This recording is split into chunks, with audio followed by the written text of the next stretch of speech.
নমস্কার, আপনাদের সকলকে স্বাগত জানাই চ্যানেল রূপা মুখার্জিতে। মঙ্গল কাব্যের আলোচনায় আজকে আমাদের মুখ্য বিষয়বস্তু ধর্মমঙ্গল কাব্য। চলুন বেশি সময় নষ্ট না করে তাড়াতাড়ি বিষয়ে ঢোকা যাক।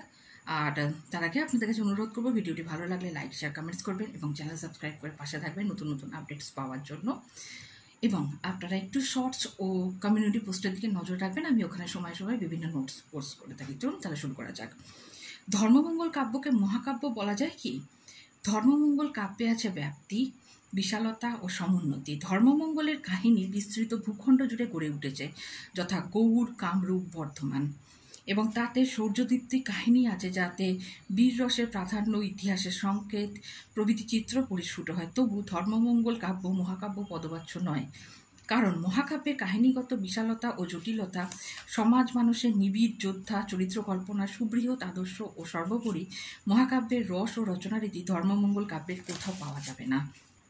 পরের প্রশ্ন, ঘনারাম চক্রবর্তীকে ধর্মমঙ্গল ধারার শ্রেষ্ঠ কাব্য বা কবি রচয়িতা বলা যায় কি?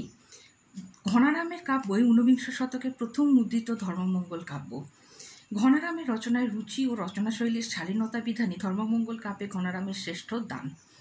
রাঢ়ের অন্তজ জীবনে এই রসোপযোগী উপাদান প্রচুর ছিল। কেবল পুরুষই নয়, নারী চরিত্র ও বীর্যবত্তায় অ্যাডভেঞ্চারে হওয়ার জন্য উপযোগী।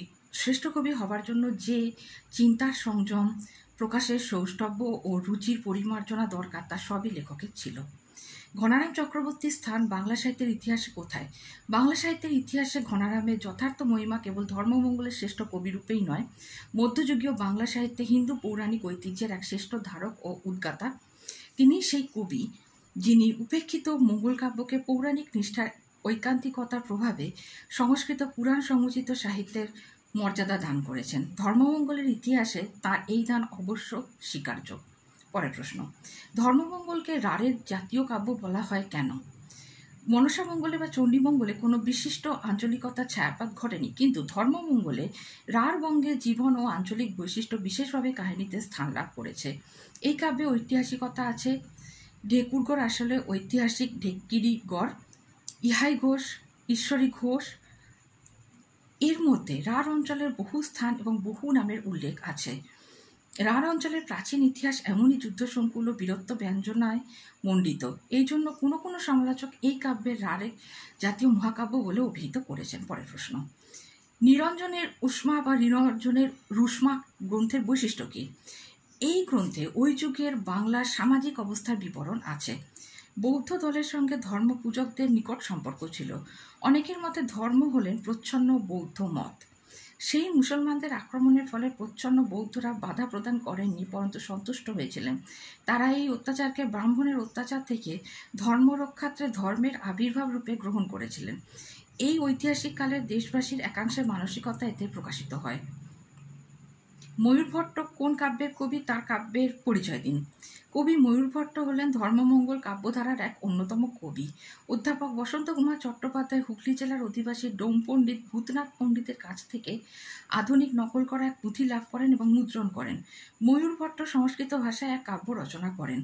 সাধারণের কাছে প্রচারের জন্য তিনি নিজেই এটি বাংলায় অনুবাদ করেন। সপ্তদশ শতাব্দীতে রচিত ধর্মমঙ্গল কাব্য রচয়িতাদের একটি তালিকা দিন বা নাম বলুন। সপ্তদশ শতাব্দীতে রচনা শক্তির পরিচয় বিখ্যাত কবি রূপরাম চক্রবর্তী, রামদাস আদক, সীতারাম দাস এবং যদুনাথ রায়। ধর্মমঙ্গলের আদি কবিকে, তার পরিচয় দিন। ধর্মমঙ্গলের আদি কবি হলেন রামাই পণ্ডিত। রামাই পণ্ডিতের শূন্য পুরাণ নাগেন্দ্রনাথ বসু আবিষ্কার ও সম্পাদনা করেন এবং 1314 বাংলা সালে বঙ্গীয় সাহিত্য পরিষদ কর্তৃক প্রকাশিত হয়। পুঁথিতে বহু স্থানে ধর্মকে শূন্য বলে উল্লেখ করা হয়েছে বলেই সম্পাদক ওই নাম দিয়েছেন, কিন্তু পুঁথিতে এই নামের উল্লেখ পাওয়া যায় না। একে আগম পুরাণ বা রামাই পণ্ডিতের পদ্ধতি বলা হয়। ভণিতায় আগম পুরাণ বলা হয়েছে। রামাই পণ্ডিত ছিলেন ধর্ম পূজার প্রথম প্রবর্তক ও ধর্ম ঠাকুরের আদি পুরোহিত। শূন্যবাদ ও ব্রহ্মজ্ঞান বর্ণনায় কাব্যটির উদ্দেশ্য। ধর্ম পূজার বিধান ছড়ার আকারে এখানে রচিত হয়েছে। ধর্মমঙ্গল কাব্য সম্পর্কে সংক্ষিপ্ত আলোচনা এখানেই শেষ হলো। ধর্মমঙ্গল কাব্য সম্পর্কিত কোনো প্রশ্ন থাকলে অবশ্যই কমেন্টসের মাধ্যমে আমাকে জানাবেন। দেখা হচ্ছে পরের ভিডিওতে। অবশ্যই চ্যানেল সাবস্ক্রাইব করে রাখবেন নতুন নতুন আপডেটস পাওয়ার জন্য। আমি বিভিন্ন পরীক্ষার জন্য কিন্তু বিভিন্ন ভিডিও আপলোড করে থাকি। ধন্যবাদ, নমস্কার।